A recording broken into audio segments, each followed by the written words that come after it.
Welcome back to the channel. If you don't know who we are, we're Jane and Stu. We've been sharing our trip down so far 5 weeks in New Zealand, 30 days in a motorhome and then a week up in Russell in an Airbnb, and we're now on our last stage of the trip, sadly. It took us by surprise because you just think this is going to be the best bit of the trip, but every stage we did was the best bit of the trip. It was right at that time, wasn't it? Yes. So we decided while we're down there, and you might think this can be a bit random, why just go over to Australia for a week? You should be over there for several weeks, and you're right, by the way, but it's all about budget and finance. And the main purpose we're going over to Melbourne is actually to visit a couple of friends. Yeah, some of my best friends that I haven't seen for many a year. And they've moved. I've never been to Melbourne. They lived in Perth, so you can't go all that way and then not go and see them. So you were super excited to visit Alan and Vicky, and that was the main reason. And what we decided to do while we're there was also to have a few days in Melbourne and do a city break effectively. Yeah. It's a 4-hour flight. I've been struggling with my back gradually as the trip went on. I'll be honest with you. So we managed to get some extra leg room right by the door, which was welcome. I'll be honest with you, that was quite good because it's quite a long flight. We head straight to my close friends Alan and Vicky's place, which is a 90-minute coach drive north-east of Melbourne, near a town called Yea, out in the Victoria countryside. We're going to stay several nights as we have a lot of catching up to do. I haven't seen them for 33 years and they've never met Stu. And we have a shared interest as they also have a passion for travelling in their adventure caravan. And we're soon immersed in the abundance of wildlife. The cockatoos are a regular visitor. You can see him looking at me. He knows there's something different.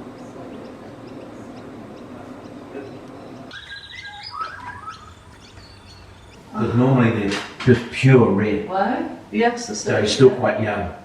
And also you can see the beak is still very pale. That's an adult Rosella, yeah? That's a Rosella. Rosella. It's a young one.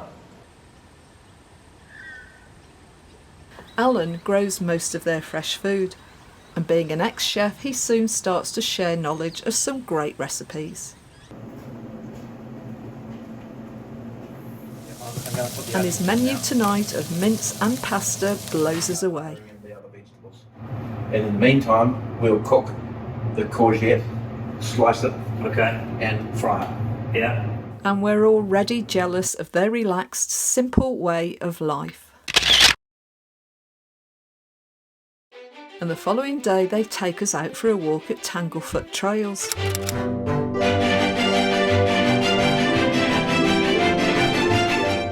The tall trees are impressive and also provide a welcome shade. Straight up timber. They wanted them for boat planks.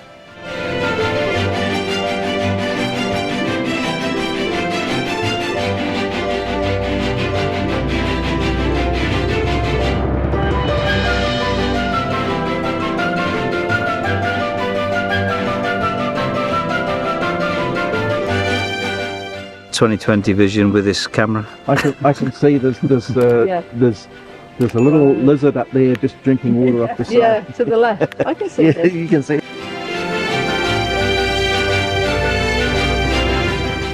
No camping there, but it says camp host. Maybe they've got special permission. And is this free or is there a charge per night? $20. Okay, yeah.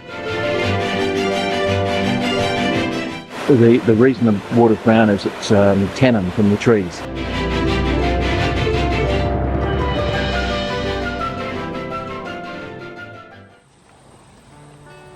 And back at Alan and Vicky's, Alan takes us for a short walk around the area. This is one of 2 pools on the farmland at the back of their house. And the trees and water reflection are such a pretty backdrop. And we come across this dead wombat on the road. Somebody hit it with their car And it's a good job that this isn't smell-o-vision, as it was making me gag. I think they call it a flail, but I might be wrong. Is that what they're called, Alan? Harrow. Okay, so they just drag you behind to... I love things like this. Boys' shed. A boys' shed indeed. A proper rustic man cave and another reason to admire their lifestyle.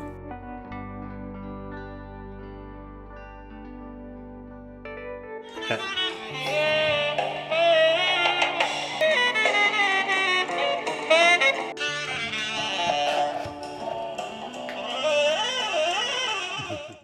And tonight we're having homemade pizza topped with all the fresh ingredients from their garden. Oh, they've got a bit more colour than I thought. Oh my god, aren't they cute? They're the first up in the morning and they're the last to bed at night, and they eat continuously all day long. Well, They never stop. I lost them.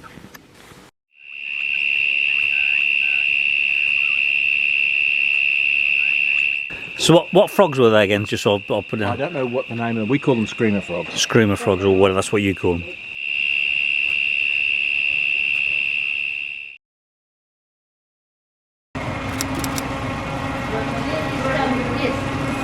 Today we're off to the Kerrisdale Mountain Museum.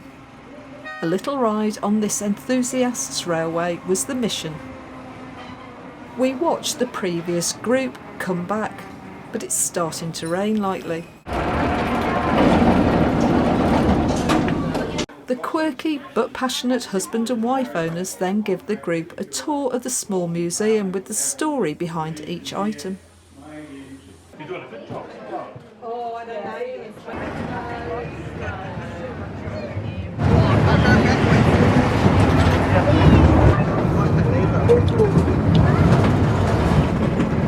That's it. We're going back now.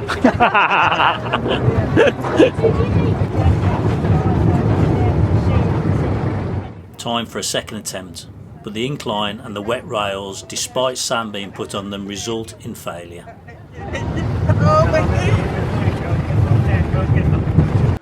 So although we're a bit disappointed that we didn't get a ride on the railway, we have a real interesting chat with the owner about his life and restoration passion. Steam was the only thing to put a lot of water out. Windmills wouldn't do that, so you had a steam engine to drive a pump using the big pulley. That would have been a centrifugal pump.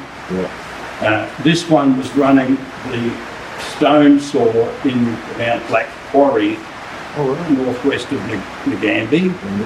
This is the frame that supports the engine. It's quite ornate.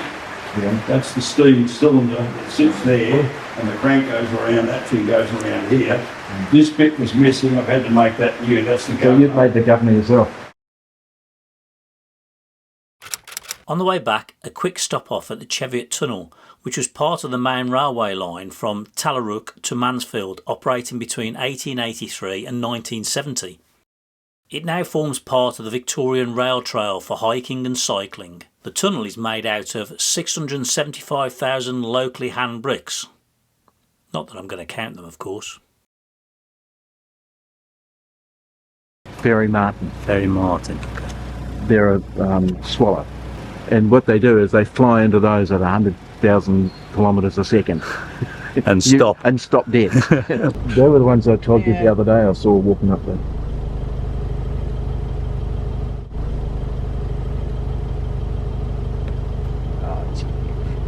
Are they generally timid then, relatively? Yes, they are. Yeah. Well, she's not too much worried about us. And then back at the house, another regular visitor appears. He's gone into a curl, so he's put his head underneath. Oh, okay. His head and feet. So he won't move, probably. Yeah. So he's burying himself down into the ground. This time an echidna anteater. And Stu manages to get some really close shots despite it being really timid.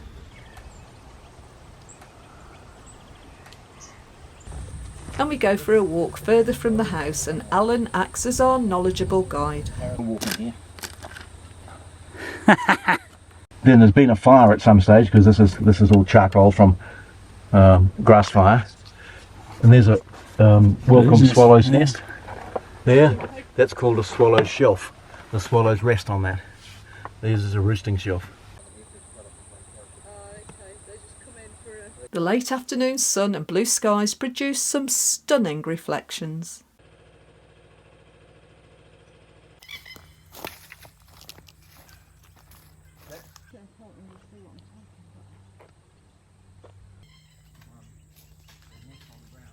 that was about the third time it's fallen down, so it was only a piece of it. Did that come down in a storm? Or Yeah. it was a storm that brought it down?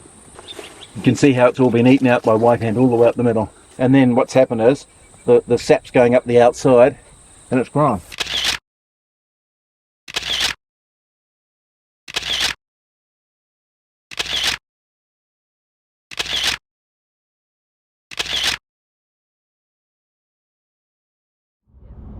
And as they say, every good thing comes to an end. And it was really tough saying goodbye to them as they drive us back into Melbourne. And we don't say goodbye, we say au revoir, as we dream of coming back to Australia to do a road trip with them and explore this gorgeous landscape. When we're in Melbourne, we visit the Loom Convention Centre, where a digital experience of the Impressionist painter Monet and his friends is being shown. Multiple projectors are all synced to project on the walls and the floor.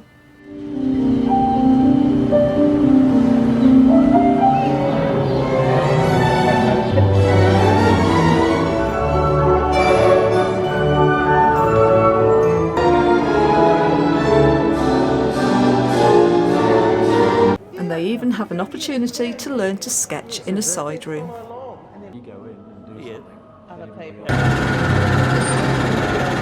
I think this is rewinding the show, and it was a very impressive, immersive experience. A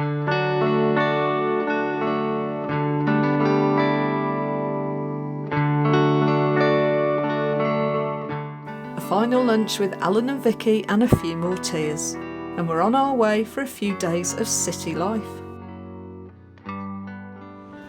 Now, despite feeling low from the goodbyes the day before, we spend the next 4 days exploring this vibrant cosmopolitan city. And you can't escape the tall modern landscape of modern architectural buildings.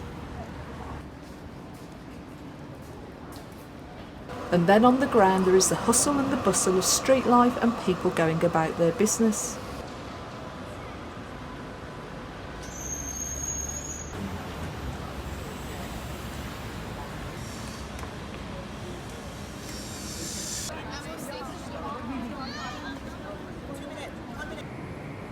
The colour and street noise really awakes our senses, from street art to street restaurants. And we tasted some excellent food here, eating the majority of the time outside. I've had seafood risotto. And Jane. And I've had death. Jane's had death on a plate. Death by chicken. Parma chicken, I think. And also we walked a fair distance, although now, unfortunately, Stu's back is gradually getting worse. Each day we set out in a direction to explore the city, and today it was down to the River Yarra and the Royal Botanical Gardens on the far bank over the Prince's Bridge.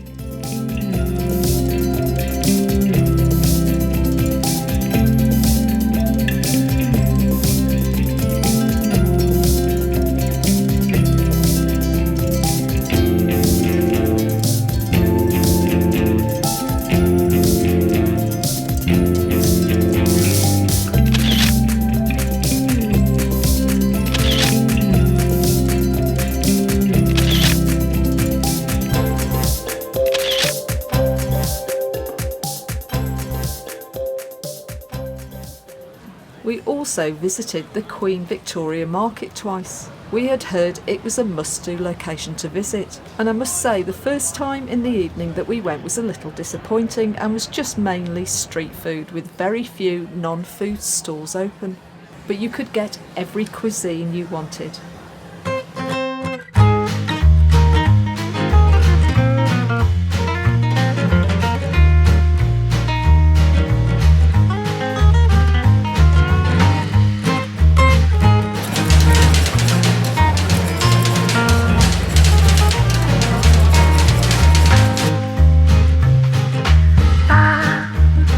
Ba-ba-da-ba-ba-ba.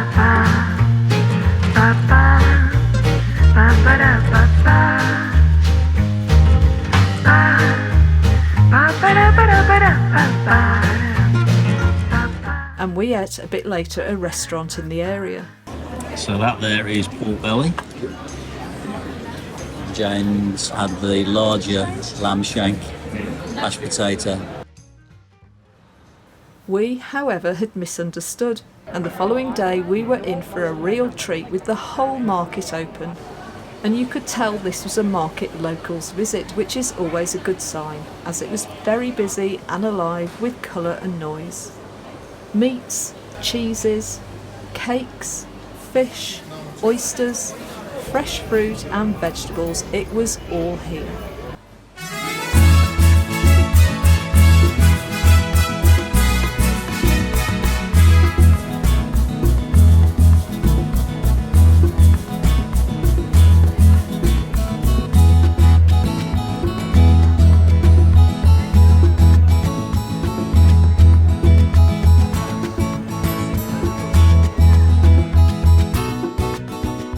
And the quality of the produce was really impressive, and we felt reasonable prices too.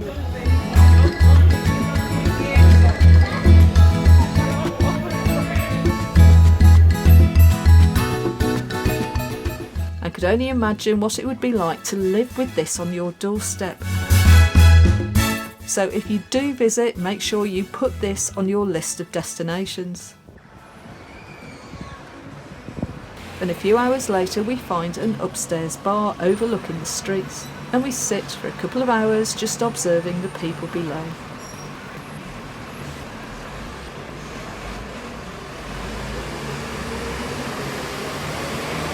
Turning right was an unusual method, as you parked in the left lane and waited for the lights to go your way.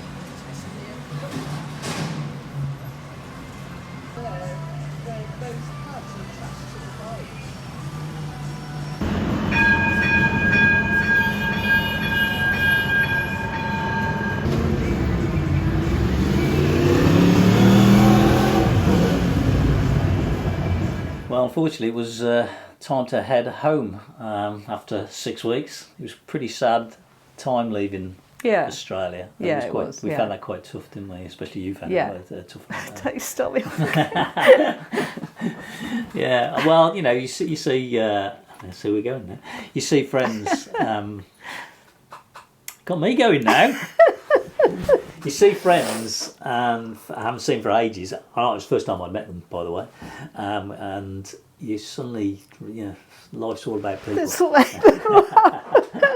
Okay, we're going to move on now.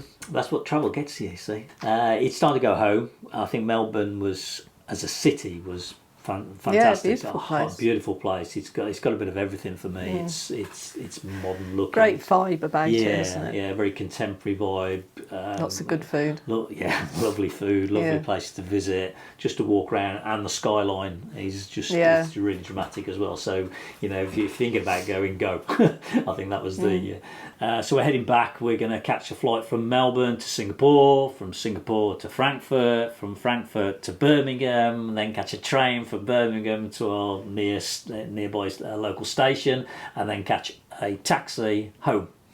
Yeah, and then we'll walk it's a the door. long trip. And then we'll collapse on the bed. It's we were knackered. So it's a long way. I think my back's about had enough of it, but it was been a great trip. Melbourne Airport. If you go, find the little place that we were at. Maybe we've got the name of it. I don't know. It's just one. It was just one of the restaurants there. It's a problem though, isn't it? You say this. You there's a restaurant there that you said to go to. But the thing is, you go into an airport and you start eating. Yeah. So but even worse, we were sat next to a little hatch that we could just get a man's hand to come and give us a drink. There he is. Thank you.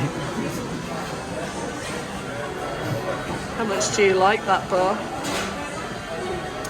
My own little hole. We order a drink and a little drink appears. It was great. We had a great couple of hours. Nice little celebration time, and of course when the meal came out, it was a bit. Oh my god, this is far too much. What are we doing? We'd done nothing but eat for so many weeks. We were just on our last legs. Houston, we've got a problem. We're literally going to go home and die. We're going down in Melbourne. Have you got any last words before you die about your eating? We might not get on the plane, to be honest. Excess bag. We had 2.5 kilograms spare, so we're all right. On the bag. Yeah, and that was just on my legs. We've got 45 minutes to eat this and also go shopping. Oh yeah, we've got, what, how much? $40. Yeah, we were going to pay the taxi with it, but we've ended up with it in cash, so we're going to go and spend it. I don't know what we're going to do. We're on food. Okay, let's not Buy a just... book. Okay, I'll buy a book. Can you Diet book. How to stop overeating? That's the one we'll buy. Got $40, we'll go and buy a diet book. Here we go. Hello. Thank you. Well, that's not too bad. Not too bad. Okay, still gonna die. Oh yeah, not hitting the food, yeah. What have I ordered? Oh, I love that. Oh, that's hilarious. Oh my god. Right, okay. I only wanted a snack. So thank you for watching the series. I hope you've enjoyed the series, and if you're planning to go that way, hopefully it'll give you perhaps some inspiration of places to go to, because there's been some fantastic places to go to. But there's lots to see. We've got future trips coming up in Europe and that, so stay with us. And we'll be back to our usual format in front of camera as well, because we've done a lot of this was more of an insight into a background look at our holiday in New Zealand more than anything else. So it'll be back to usual on our next European trip. Yeah.